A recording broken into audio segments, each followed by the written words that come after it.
امجد خان صاحب انہوں نے کمبینیشن کی بات کی، فیلڈ مارشل صاحب، پرائم منسٹر صاحب دونوں بہت کام کر رہے ہیں اور ہمارے کام کو سراہا جا رہا ہے دنیا بھر میں۔ یہ آپ لوگ بھی ایک کمبینیشن کی بات کرتے تھے، اس کمبینیشن کو کیسے دیکھتے ہیں؟ مجھے یاد ہے کہ جب عمران خان صاحب اور جنرل قمر جاوید باجوہ صاحب جب تنقید کی جاتی تھی کہ آپ لوگ ایک پیج پر ہیں، تو آپ لوگ کہتے تھے کہ ایک پیج پر ہونا بہت اچھی بات ہے، سیاسی جماعت جو کہ حکومت میں ہے اور عسکری لوگوں کا ایک پیج پہ ہونا بہت اچھی بات ہے۔ اب آج کل آپ بہت تنقید کرتے ہیں جب کمبینیشن کی بات کی جاتی ہے، تو آپ لوگوں میں اتنا جو چینج آیا اس کی وجہ کیا تھی؟ میری بات، چونکہ آپ کا ایک سوال کمپریہنسو مانگ رہا ہے، پہلی بات تو یہ ہے کہ جب ہم تھے تو اس وقت آپ نے دیکھا کہ معیشت کس پوزیشن میں تھی، 6% پہ ہم گروتھ ریٹ تھا ہمارا۔ اس وقت آپ کے ریزرو کتنے تھے، آپ کی ٹیکسٹائل کہاں کھڑی تھی، آپ کی سیمنٹ انڈسٹری تو کہاں سر تھی، آپ لوگوں کے دور میں ماضی کے ساتھ سب سے زیادہ وزیر خزانہ ہی تبدیل ہوئے تھے۔ میری بات سن لیں، جب آپ اپنا میرا جواب لے لیں، جی جی تو پلیز۔ میں نے اس لیے کہا تھا کہ مجھے جواب دینے دیجئے، پھر آپ سوال کریں اگلا۔ دیکھیں اس وقت معیشت کہاں کھڑی تھی، ابھی یہ پی ڈی ایم 1، 2 اور 3، ڈالر کہاں پہ ہے، تیل انٹرنیشنل مارکیٹ میں کتنا ہے، یہ ہمیں کتنے میں دے رہے ہیں، ہمارے وقت میں کتنا تھا۔ اچھا اگر یہ بیساکھیوں پہ نہ ہو تو ان کی ذاتی مجھے 1% کوئی کارکردگی دکھا دے کہ انہوں نے اس فیلڈ میں کام کیا ہے۔ ہر ادارے کو جو ہے وہ جو ہے اس کا نظام زمین بوس ہو چکا ہے۔ کتنے اداروں کو دیکھ، الیکشن کمیشن دیکھ لیں، عدالتیں دیکھ لیں، کون سا، اچھا پارلیمنٹ دیکھ لیں، کون سا ایسا ادارہ ہے جو اپنا کردار ادا کر۔ اچھا معیشت کی بات کریں، آج کیا ڈالر بہتر ہے؟ کیا آج کسان جو ہے وہ پنجاب کا ہو جو سیلاب میں ڈوب چکا ہے ان کے نکمے پن سے، مجھے بتائیں کیا اس کو وہ سہولیات دی جا رہی ہیں؟ کیا اس کو، میں تو خود گیا ہوں، آپ چلی جائیں وہاں پہ دیکھیں، نہ لوگوں کو راشن مل رہا ہے، نہ لوگوں کو ٹینٹ مل رہا ہے۔ ٹینٹ ابھی تک اتنے دنوں میں نہیں ملے تو کب ملیں گے؟ اچھا نہ ان کے جانوروں کو چارہ دیا جا رہا ہے۔ اچھا اس کے علاوہ آپ ٹیکسٹائل انڈسٹری، میں نے پہلے بیان کی، انڈسٹری تو زیرو بٹن اختیار زیرو صاحب ہے۔ کچھ کہنا چاہ رہے ہیں آپ، اگر آپ کی اجازت ہو تو؟ جی اچھا اختیار ایک منٹ، ایکسپورٹ مجھے بتا دیں، ایکسپورٹ ہماری کتنی ہے؟ چلے اختیار صاحب سے امپورٹ پوچھتے ہیں نا، اختیار صاحب کچھ کہنا چاہ رہے ہیں۔ اچھا اختیار بھائی جی اختیار ولی میں صاحب۔ نیازی صاحب امجد بھائی کی باتیں سن رہا ہوں، آپ نے سوال جو کیا ہے وہ حرام ہے جو اس طرف آ جائیں، وہ اس کا جواب نہیں دیں گے۔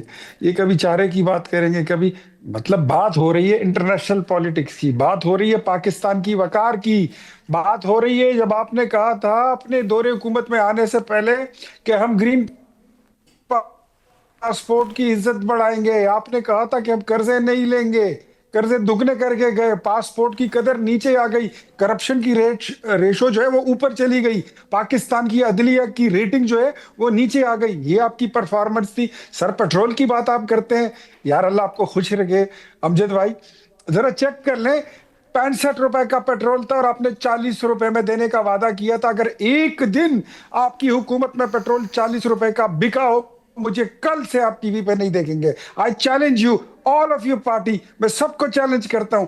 بجلی کے یونٹ 5 روپے کا تھا اور آپ نے کہا تھا ہم 2 روپے میں دیں گے، اگر ایک دن بھی آپ نے 2 روپے کا یونٹ دیا ہو بجلی کا، میں کل سے استعفیٰ میں آج سے دے دوں گا، سیاست نہیں کروں گا۔ آپ نے یہ بھی کہا تھا کہ ہم خودکشی کر لیں گے، ہم قرضہ نہیں لیں گے، کیا کیا؟ پاکستان کا قرضہ دگنا کر دیا۔ اور ڈپلومیٹکلی آج جس سعودیہ کے ساتھ دیکھیں، عزت اللہ سب کو دے دیتا ہے، اس کو سنبھالنا بڑا مشکل ہوتا ہے۔